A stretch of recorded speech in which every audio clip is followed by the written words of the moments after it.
right. You're not even getting your honeymoon. God. No, although Aruba. This time of year, talk about your big lizards.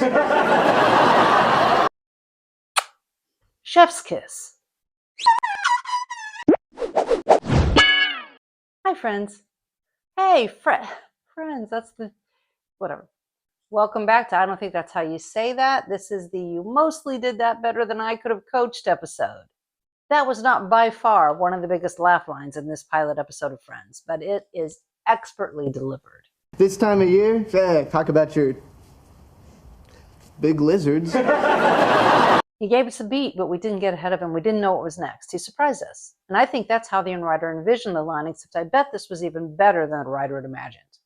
Look, I know Friends has been criticized over the years for everything from its lack of diversity to some jokes that have not aged particularly well, but that is not what I'm here to talk about today. This was one of a handful of sitcoms that grabbed me in the very first episode, and it was primarily because of the line delivery choices the actors made, which surprised me and that I would not have seen on the page. An actor can elevate a joke or a character in harmony with the writer that allows us to constantly and consistently be surprised and delighted. And that's where I think the funny lies. Hey, Phoebes, you want to help? Oh, I wish I could, but I don't want to. That is the line I remember the most from the pilot episode. Beautifully composed, beautifully and surprisingly executed. I didn't see it coming. I wasn't expecting a laugh line. She delivered it as if it were a straight non-laugh line, and it was expertly done. Once these characters were established, the writers knew how to write for them in their particular style of comedy, and it was an absolute delight to watch the dance, in my opinion anyway. Well, let me ask you a question. She got the furniture, the stereo, the good TV. What did you get? You guys. Oh, God. You got screwed. Oh, my God. The timing on that is delicious. They didn't even give us a second to fill in the blank. I did not predict that response, so it made me laugh. That doesn't mean the episode was perfect. This line gave me a head tilt. That wasn't a real date.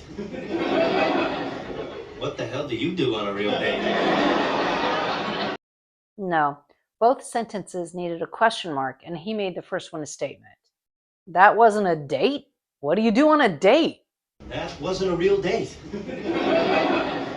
What the hell do you do on a real date?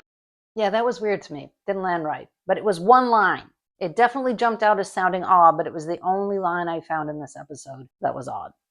I have friends, I have pals who are writers, and they have expressed that when someone delivers the line of the joke the way they envisioned it when they wrote it, it feels like victory.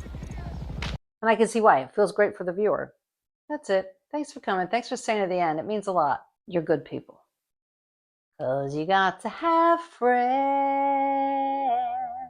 The feelings are so strong. You got to have friends To make that date last long. I had some friends, but they're gone. I don't care if I'm hungry or cold. Wow, wow.